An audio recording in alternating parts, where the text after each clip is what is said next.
When the doctor I call my friend called. Ring, ring. The phone rings, but I am too occupied. Occupied with the office work that I have to carry home every day.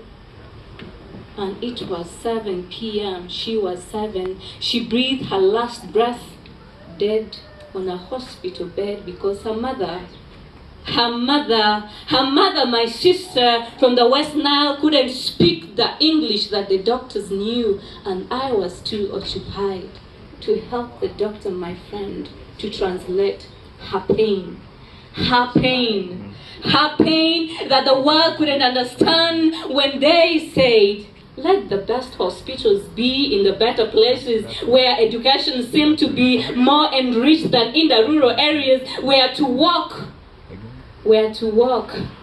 to get even the best of Panadol is at a cost of her time when she needs to till the gardens and till to feed her 7-year-old. It was 7 p.m. when the girl I would call my baby, yes, the one I would call my daughter, because she belonged to my sister from the tribe I shared died. Education, they say, is the key to success. Education, they say, is the key to success. As I dull myself to the prescriptions of what they say needs to be done, as I try to learn the language of mankind, those who colonize my mind but colonize the eternity of my life. Yes, those whose systems prescribe what I need to do from the time the alarm goes off, not from the time when the cock crows, the way my ancestors taught me. Those who chain my mind to the prescriptions of a book to inscribe the letters that my mother never knew. Yet I'm told to be a doctor, you need to understand the medicine of the man whose color I don't know, of the man who sees my melanin skin and describes it as nothing because it resembles the soil on which he walks. Yes, to the man who says melanin is because God gave you the last burnt offering. You see, I am the last burnt offering that the Lord took time to make, that he knew that after making the best of the best, he would make the perfect piece because his brightest glory, the sun, can absorb deep in each part of who I am.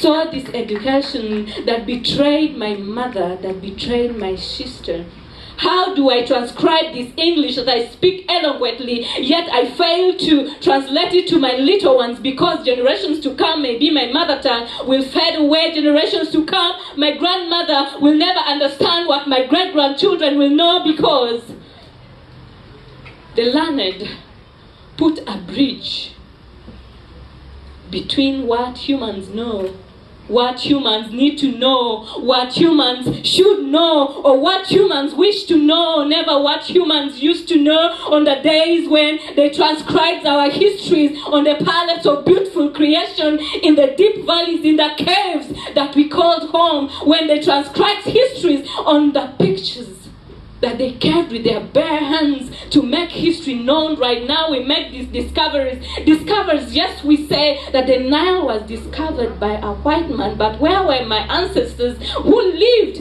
and fished and bathed in the beautiful river Nile?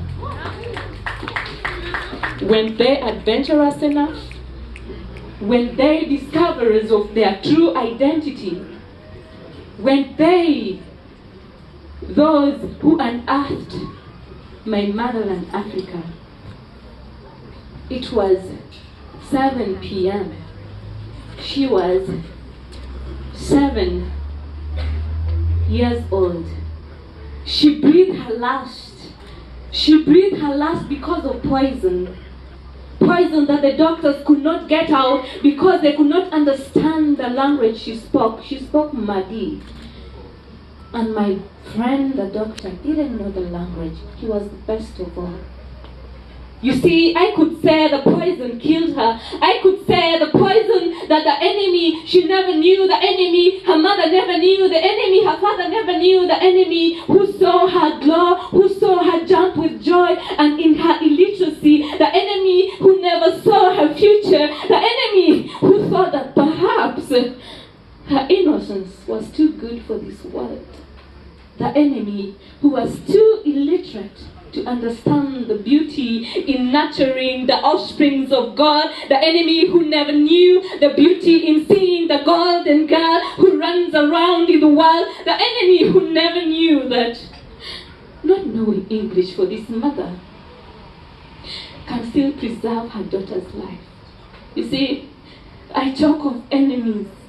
Yes, education seems to be bright, but sometimes it brings enmity, as those who say that you have reached the university and graduated, and yet my little ones cannot even afford to spell the little things, so they poison. They poison in words, they poison in actions, they poison in deeds, and they poison in the glaring looks of, you ought not to reach here. But is that what our ancestors taught us?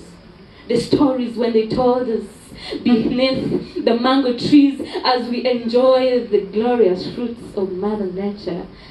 Did they tell us to poison ourselves when they told us about the glorious deeds of our mothers and fathers, our forefathers, those who left riches of knowledge, those who left generations of knowledge, those who left with us eternity of knowledge? Yes, those moments when they told us the stories under the blue night sky, under the galaxies of the stars, as the moon shone its glory upon us.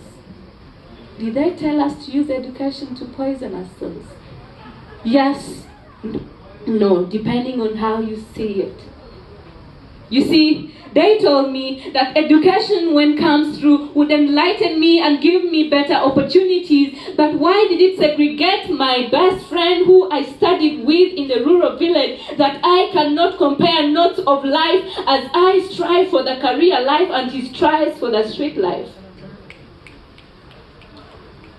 Was it to cause a bridge between humankind? Was it to cross a rift behind humankind? Was it to create a curtain between the learned and the unlearned? What was the purpose of this education if the benefits that we see are just echoes of what the government says has been planned, echoes of what they will do, echoes of what they wish to do, the visions that they want to behold for the children of Uganda? Yes, they are not visionless, they are not visionless. They sleep and dream of good things that they want to do for this country, for the children to learn more practical things. But these echoes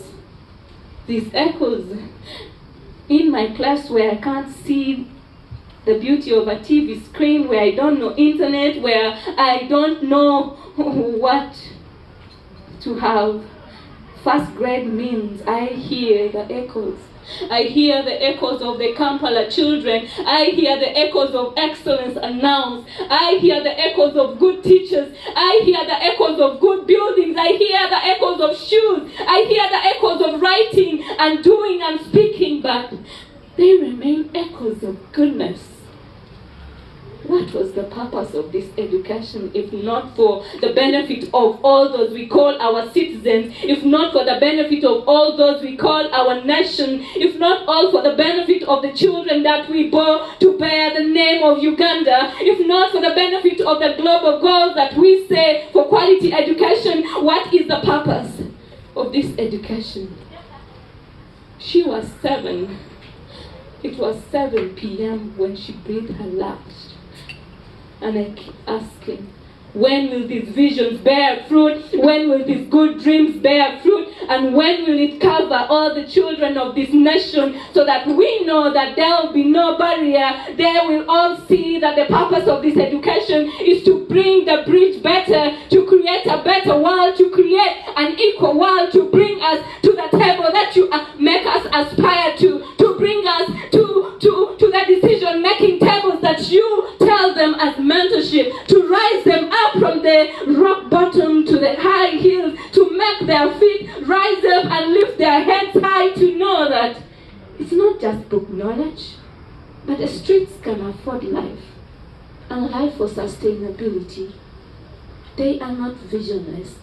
They have the vision, which are beautifully wrapped in the words that they speak on campaign podiums, which are beautifully wrapped in the PhDs that they hold, which are beautifully wrapped in the thesis and research they do for this education that seems to only benefit those whose pockets are full.